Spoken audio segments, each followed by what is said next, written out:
Bonjour à tous. My hair's still quite big. You should have seen it yesterday. It was enormous. I'm pretty sure I was scaring some old people and small children as I was walking around town.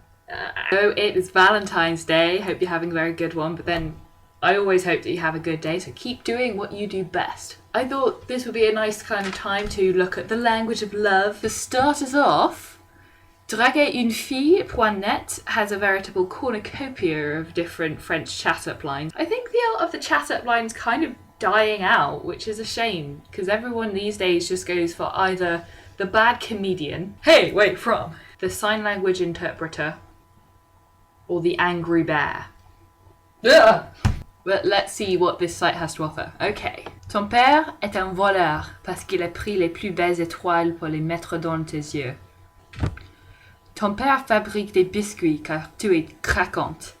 There's a lot of dad love here. Is this how people attract girls, is by complimenting their father?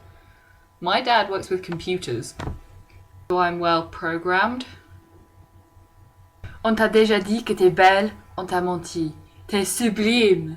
Like painfully cheesy. J'aimerais être ton sang et couler dans tes veines pour pouvoir faire battre ton cœur. Okay. Kind of too biological for my likings. I'm not sure if I'm going to keep going with this one.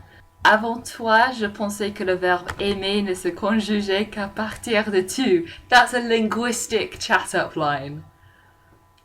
Okay, I'm back on. Okay, next up we have About.com's French love section, which is actually a really useful resource if you want to go into French language stuff. What I like particularly was their nice long list of weird pet names that are common to the French. So these weird names split into a couple of sections. We've got the classics. Mon chéri, mon amour, mon cœur. Moving on. The animals. Mon chaton, mon lapin, mon canard. That's all the French people who originally came from Yorkshire. Mon cochon, ma biche. I don't think I would be comfortable being called someone's biche. Ma loutre. You're so slippery and you swim really well. You're a mammal but you spend most of your time in water. Yeah. Mon loup. If anything that sounds better in English, my wolf. That's, oh, hang on, now I think about it, it sounds more like Twilight. The food. Mon chou. One of my favourite ones, ma mie. So we don't even have a word for this in English, but it's the part of the bread that isn't the crust. So it's like the soft bit in the middle of the bread. Mon trognon, that's mostly for little kids, but again, it's like the middle bit, the middle soft, sweet bit of fruit.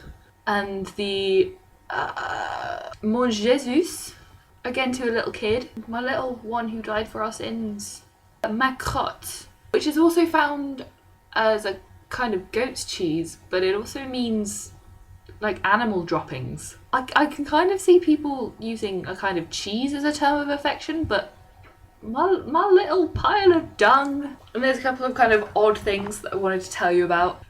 Instead of saying whatever tickles your pickle, whatever floats your boat, then selon ce qui vous fait vibrer. So what makes you vibrate? Let's leave that one.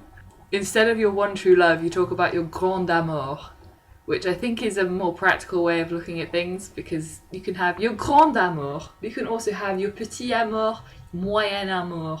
It's not like the one. Slightly less realistic is the word for single is célibataire, which to me sounds a bit too much like celibate and just isn't very realistic in this day and age, I believe. So I hope you are spending today with people you tolerate. Merci beaucoup for coming along and watching.